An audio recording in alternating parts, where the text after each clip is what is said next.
Selamat pagi saudara-saudara yang dikasihi Tuhan. Jumpa lagi pada hari Rabu tanggal 8 Juli 2020. Pagi ini saya ajak kita menjumpai Efesus pasal 5 ayat 14 hingga ayat yang ke-21. Ayat firman Tuhan berkata sebagai berikut. Itulah sebabnya dikatakan, bangunlah hai kamu yang tidur, dan bangkitlah dari antara orang mati, dan Kristus akan bercahaya atas kamu. Karena itu, perhatikanlah dengan saksama bagaimana kamu hidup. Janganlah seperti orang bebal, tetapi seperti orang arif. Dan pergunakanlah waktu yang ada, karena hari-hari ini adalah jahat. Sebab itu janganlah kamu bodoh, tetapi usahakanlah supaya kamu mengerti kehendak Tuhan.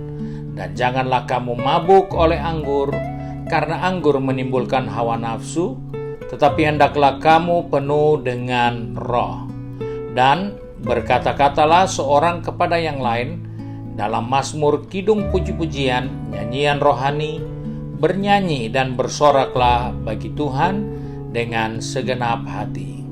Ucaplah syukur senantiasa atas segala sesuatu dalam nama Tuhan kita Yesus Kristus kepada Allah dan Bapa kita.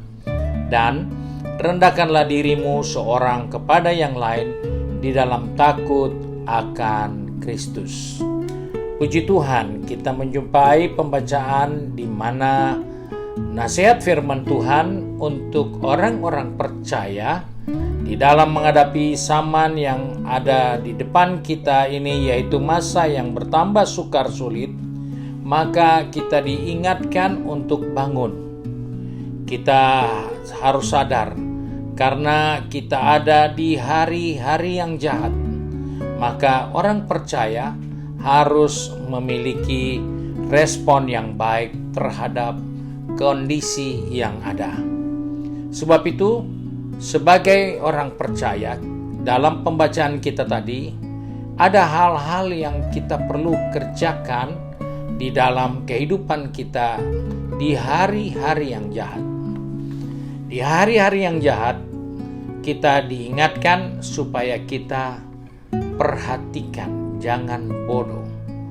Memperhatikan hari-hari itu dengan cara beribadah kepada Tuhan.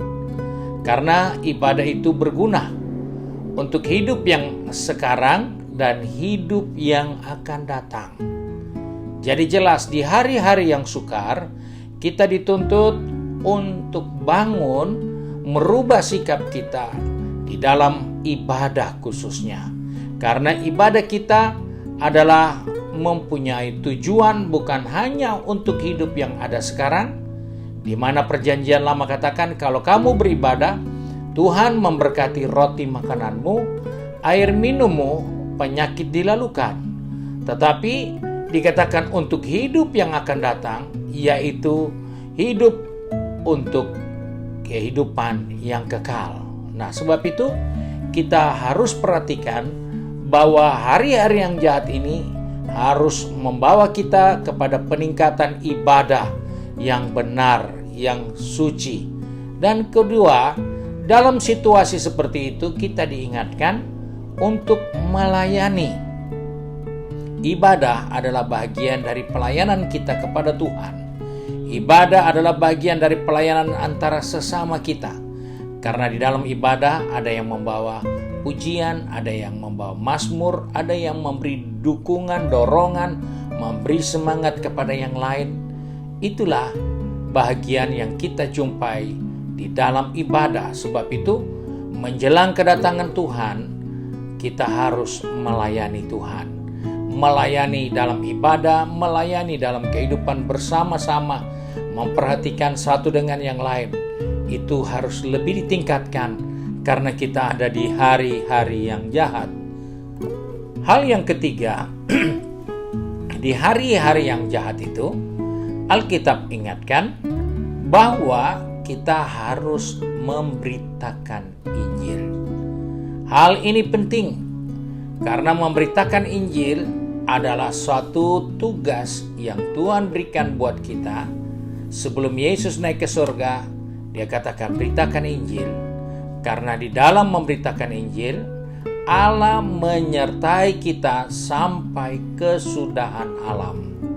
Jadi, di dalam menyikapi hari-hari yang jahat, jangan berhenti memberitakan Injil. Beritakan Injil, karena Tuhan beserta kita sampai kesudahan alam. Itu janji Allah bagi orang-orang yang melakukan pemberitaan Injil. Pemberitaan Injil itu bisa dengan media, segala macam media kita bisa gunakan, elektronik, media cetak, media Facebook dan lain sebagainya kita bisa gunakan. Tetapi memberitakan Injil juga bukan dengan cara seperti itu saja, tetapi membawa hidup ini sebagai surat Kristus yang terbuka yang bisa dibaca oleh semua orang. Itu sarana untuk memberitakan Injil. Dan yang tidak kalah penting, di dalam hari-hari yang bertambah sukar, Alkitab ingatkan di dalam buku Ibrani 10:25, jangan kita tinggalkan persekutuan. Jangan tinggalkan hidup bersama sebagai suatu keluarga di dalam Tuhan. Jangan tinggalkan hidup persekutuan dengan sesama orang-orang percaya. Karena di dalam persekutuan itu, Rasul Yohanes katakan, persekutuan kita bukan hanya antara kita, antara sesama kita, tetapi persekutuan kita juga melibatkan Allah Bapa, Anak, dan Roh Kudus. Tritunggal Allah hadir dalam persekutuan orang percaya. Itu ditulis dalam suratan Yohanes. Nah, sebab itu, mari sebagai orang percaya kita diingatkan, jangan kamu tidur, jangan kamu bodoh, tapi pergunakanlah waktu. Karena sekarang waktunya kita harus memperhatikan apa yang Tuhan ingin kita lakukan di hari-hari yang sukar sulit ini. Mari kita satu di dalam doa. Kembali kami datang kepadamu Bapa dengan bersyukur, karena oleh kemurahan Tuhan hari ini kami ada lagi sebagaimana kami ada.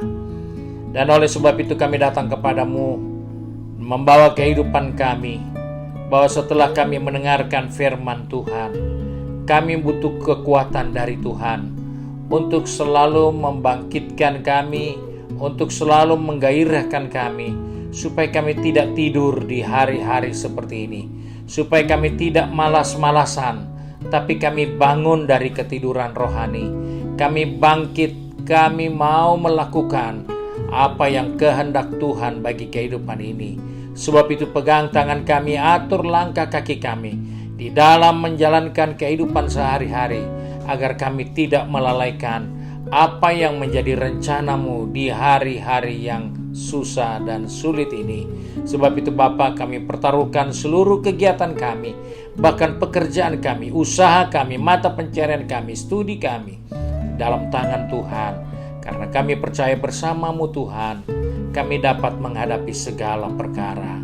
Terima kasih Bapa untuk penyertaan-Mu hari ini. Sebab itu kami bersyukur dan berdoa hanya di dalam nama Tuhan Yesus Kristus, Juru Selamat kami, Majikan kami yang baik dan setia. Amin. Puji Tuhan, Tuhan berkati kita. Dan saudara-saudara, jangan lupa bahwa hari ini adalah waktu bagi wanita Bethesda untuk ikut ibadah melalui YouTube channel maupun Facebook page dalam acara ibadah Pelwab Bethesda pada jam 4 sore. Tuhan Yesus memberkati kita.